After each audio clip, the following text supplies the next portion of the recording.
तो वहाँ से हमें ये इक्वेशन मिल जाएगी जो कि है momentum before collision and momentum after collision is equal. ठीक है, जो हमारा मोमेंटम था मास इनटू वेलोसिटी वो बिफोर एंड आफ्टर इक्वल हो जाएगा। सो अगला हमारा टॉपिक है रिकॉइल ऑफ गन। ठीक है, डिस्क्राइब ये रहा recoil velocity of gun. Recoil velocity of gun.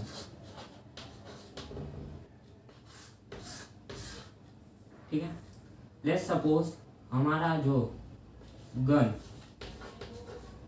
का मास है वो है m1 और बुलेट का मास है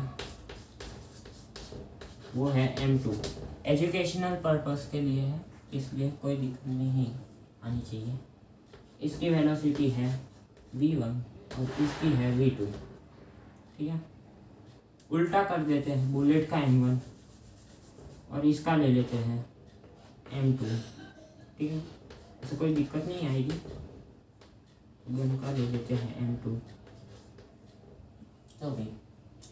तो हमारा जो लेट्स सपोज ये मेरे पास गन है, ये गन है और मैं कोई टारगेट को एम कर रहा हूँ, तो मेरा बिफोर फायरिंग क्या होगा, मेरा कॉइलिंग। तो बिफोर तो उसका जो वेलोसिटी है वो 0 ही रहेगा, बुलेट भी अंदर है, गन भी एक जगह पे पॉइंटेड है। ठीक है, तो ऐसे होगा। तो बिफोर की वेलोसिटी होगी 0। सो देयरफॉर हमको पता है कि मोमेंटम का फॉर्मूला क्या होता है। मोमेंटम का फॉर्मूला क्या होता है, मास इनटू वेलोसिटी। सो मास तो हमारे पास है m1 m2, लेकिन वेलोसिटी क्या है, 0 है। इसलिए मोमेंटम इनिशियल क्या हो जाएगा, इनिशियल मोमेंटम।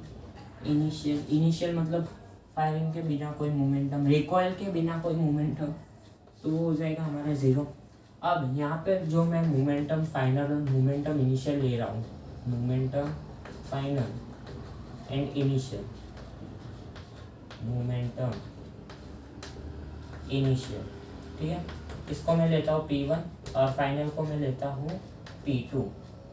ठीक है, तो हमारा P1 क्या हो जाएगा, P1 इज इक्वल्स टू कितना, 0।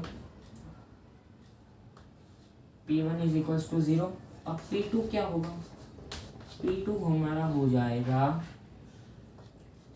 m1 v1 plus m2 v2 by t।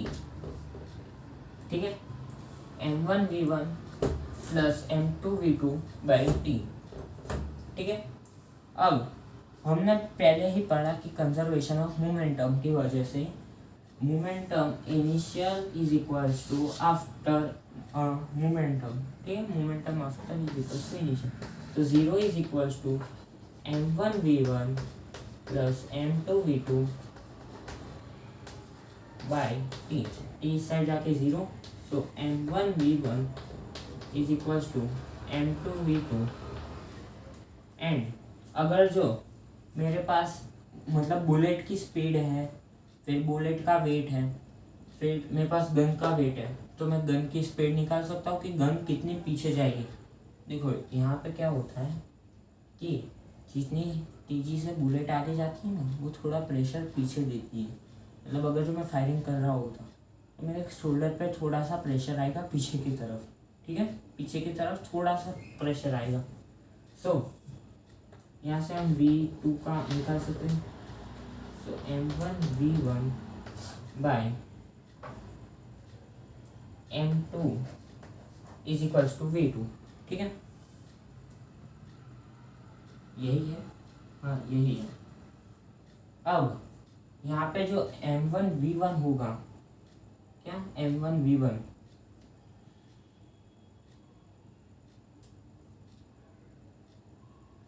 v1 जो होगा वो हमारा हो जाएगा माइनस में।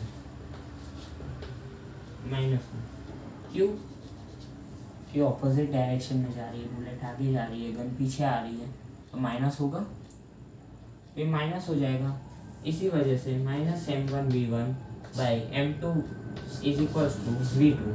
ठीक है, तो यहाँ से हमें एक फॉर्मूला मिल गया जो कि हमें गन का रिकॉइल निकालने में काम में आएगा। अगर जो हमें रिकॉइल गिवन हो और मास ना गिवन हो तो मास निकाल सकते हैं, आराम से निकाल सकते हैं। ठीक है, सो इसका एक क्वेश्चन है वो कर लेते हैं, फिर छुट्टी। फिर अगले लेक्चर में थर्मोडायनेमिक्स करेंगे।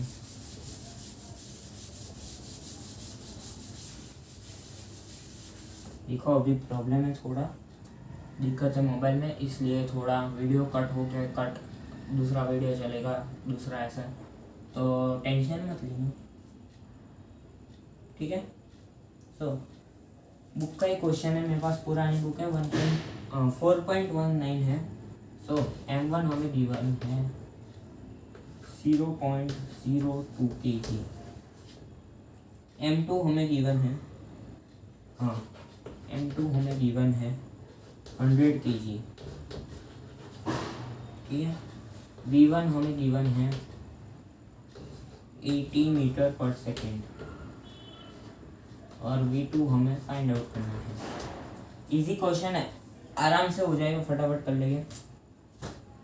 सो हमें फॉर्मूला पता है कि v2 is equals to minus m1 v1 by m2।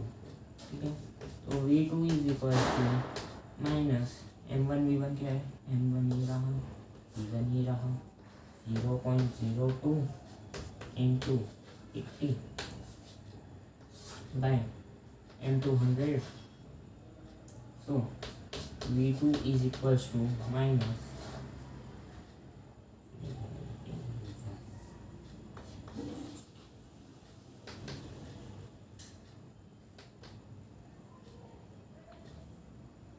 minus 1.6, यहाँ पे पॉइंट है बाई 100 और आगे आ जाएगा।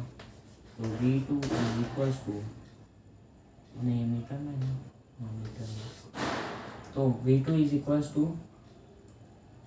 Minus 0.0160 meter per second. ठीक है, तो अगर जो मैं इसे 100 से मल्टीप्लाई कर दूँ तो ये मुझे सेंटीमीटर पर सेकेंड में आ जाएगा। इसका आंसर रैंडम नहीं करना। ठीक है, सो v2 इज इक्वल्स टू, मतलब रिकॉइलेशन कितना होगा, is equals to 0.016 metre per second. सो यहाँ तक ही रखते हैं, आगे हम करेंगे apparent weight in lift and all then things connected motion. So thank you for watching and subscribe if you like the video.